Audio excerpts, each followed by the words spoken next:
sida aa u danaynaysaan wadajirka iyo iskaashiga guud ahaan gobolka Sanaag. awalan sida aynu ka warqabno xaaladda guud ee gobolka Sanaag maanta waxay maraysaa meeshii ugu fiicnayd ee dhinaca nabadgelyada ah oo aynaan maanta qabin sas nabadgelyo darro xaalado oloosanina aanay jirin sida ay bulshadu u samaysan tahayna maadaama oo aynu ka soo kabannay colaadihii ragaadiyey gobolka waxaynugu waajiba inaynu ka fakarno sidee baynu u sii adkaysanaa sidee baynu se jawigan aynu ku jirno ugu sii jirnaa taasaa muhiima bulshadu sida ay ku horumartaana waxa weeye mar walba inay fikirka saarto si xaaladda lagu jiro looga sii hormaro. qodobka labaad ee muhiimka ah ee u yeedhitaankeenani waxa weeye waxaa jira xaalado duruufeed oo qallafsan oo ay kow ka tahay abaaraha soo noqnoqda oo ay ka mid yihiin abaaraha man-made-ka ah ee aynu inagu samaysanno ee bini-aadanku horseedka u yahay oo ay ka mid tahay dhuxulaysiga ama laynta dhirtii oo aada iyo aada u nabaad guurtay oo la laynayo taasoo macnaheedu yahay abaar aynu inagu samaysanayno oo gacmaheenna ku abuurayno. waxaa sidaa iyada lafteedu aan ka marhnayn oo tabaruha xaaladaha qallafsan ee jira ka mid ah ceshiimo wax la yidhaahdo oo deegaamada ceerigaabo gaar ahaan ku badan maadaama daaqii iyo dhirtii yaraadeenna intii la isugu soo ururay la kala ceshanayo saa la ajigeed iyadana u baahan inaynu iska tabaruhno xaaladana iskaga ogaano iyadoo laga duulayo horu socodka gobolka sidoo kale annagoo tixgelinayna qawaaniinta iyo shuruucda dalka u yaalla waxa kaloo qorshaheenu yahay sida aa ogtihiin gobolka Sanaag waxaa dega beelo kala duwan oo ka kooban ilaa 11 beelood oo beel waliba iskeeda maamul iyo cuqaal gaara u leedahay. waa runoo tirada beeluhu way kala badan yihiin laakiin beelina beel kale aanay wax kale dheerayn sidaasay ku tahay haddana gobolka Sanaag waxaad moodaa wax u dhaxeeya oo maxaanku idhaahdaa dhexdhexaad ah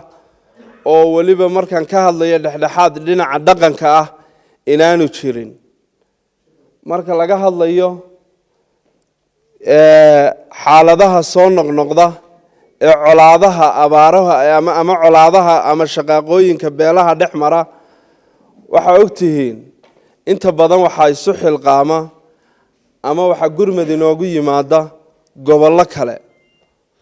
ama waxaa la yidhaahdaa galbeed cidi ha ka timaado ama bari cidi ha ka timaado. gobolka Sanaag ma laha maxaanku idhaahdaa guddi cuqaaleed oo heer gobola oo dhexdhexaadnimo ku shaqeeya oo aan reeraha yihiin u adeegin ee bulshada u adeega iyadoo aynu ka hortegayno khilaafaadka soo noqnoqonaya sidoo kale inagoo xoojinayno wada xoogganaanta iyo isku filnaanshaha gobolka ee dhinaca khilaafaadka waxa shirkeennan qayb ka ah oo aanu cuqaasha xoog u saarnay maadaama cuqaashu aasaaskii dhaqanka yihiin inaanu samayno guddi cuqaal ah oo ka kooban cuqaasha gobolka oo dhan oo in gaar ah oo guddi ah oo talada ambaqaadka iyo adkeynta nabadgelyada kala shaqaysa maamulka gobolka sidoo kale qayb ka siisa booliiska iyo ciidamada kala duwan ee qaranka wixii markaa taagan ee xaalada ah. muhiimadda koowaad ee shirkeennu wuxuu inoo noqonayaa kaa haddii ilaahay idmo. sidoo kale waxaanaan ka tegi doonin oo isagana qorshaha shirka ku jira oo in badan aanu la guuxaynay tafatiraynay haddii aanu ogolaanshaha idinka helno inaanu iyadana qorshaynay ama nadaaminay guddi dhalinyaro ah oo aqoon-yahana oo ka kooban dhalinyarada gobolka kuwaasoo iyaguna noqon doona guddidii horumarinta gobolka oo ka fakari doona inay sameeyaan qorshayaal horumarineed oo gobolku leeyahay taasna haddii aanu ka helno madax dhaqameedka iyo cuqaasha iyo sidoo kale guddoomiyayaasha degmooyinka waxaanu iyadana noo qorshaysan oo aanu diyaarinay siyaasaddii ay ku shaqayn lahaayeen waxaanu sidoo kale diyaarinay oo qorshaynay kharashaadkii ama maxaanku idhaahdaa budgetkii ay ku howlgeli lahaayeen oo aanu sectors kala duwan ka garoocannay haddii ilaahay idmo taasina waa qodobka labaad ee ugu muhiimsan inaanu idinku wargelinno maadaama aabahdii dhaqanka tihiin maadaama aabahdii maxaanku idhaahdaa bulshada lafdhabarta u ahaa tihiin annagu maamulkii gobolkaanu nahay maamulkuna wuxuu ku tiirsan yahay mar walba maamulka degmada hadduu yahay iyo ka gobolka hadduu yahayba waa madax dhaqameedka ka dhibaatada ugu badani ku dhacdaa waa madax dhaqameedka laftiisa isa sii kala eega oo madax dhaqameedka culayska ugu badan li ku dhacaa waa cuqaasha weeye marka inaan cuqaasha iskaashanno wada shaqayn dhow yeelanno oo aanu maxaanku idhaahnaa noqonno dad bulsho ahaan isku xidhan baa muhiimadda iyada koowaad tahay sidoo kale degmada ugu shishaysa ee maxaanku idhaahdaa galbeed inoogu xigta ee maxaanku idhaahdaa huluul iyo degmada maxaanku idhaahdaa laaso surad iyo sidoo kale yube iyo maxaanku idhaahdaa damalaa xagarre iyo fuqufuliye iyo sidoo kale maxaanku idhaahdaa kulaal ilaa iyo dee jiiddaa aynu ku dhex jirno inta u dhaxaysa bohol halkaa usoo gaadhsiisan degmo waliba waxay u nooshahay si qoys ah oo waynu isognahay bay-adda soomaalidan dambe qaabka loo nool yahay inay wax wada lahaanshihii sii yaraanayo oo qoys aynu u ururnay sidaa laajigeed si aynu u soo celinno wax wada lahaanshihii waxaan doonaynaa guddiyadaasi inay noqdaan waxaynu wada leenahay oo bulshada ka dhaxeeya gobol ahaana ka anfici kara inaynu helno mashaariic horumarineed haddii ilaahay idmo oo aad qorshaha nala ogolaataan ama nala qaataan guddida horumarinta gobolka aanu u samaynaynaa xubno badan ma noqon doonaan waxaanu u qorshaynay inay noqdaan 7 xubnood oo keliya 7 xubnood waxaanu u diyaarinay sidaan mar horeba idiin sheegay qorshihii iyo siyaasaddii iyo kharashkii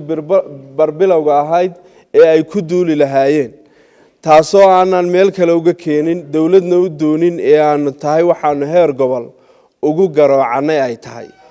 haddii aad noo ogolaataan ama aad nala qaadataan madax dhaqameed ahaan iyo maamul ahaan barbilowga koowaad ee qorshaha aanu isleenahay hadda jiyaan wuxuu yahay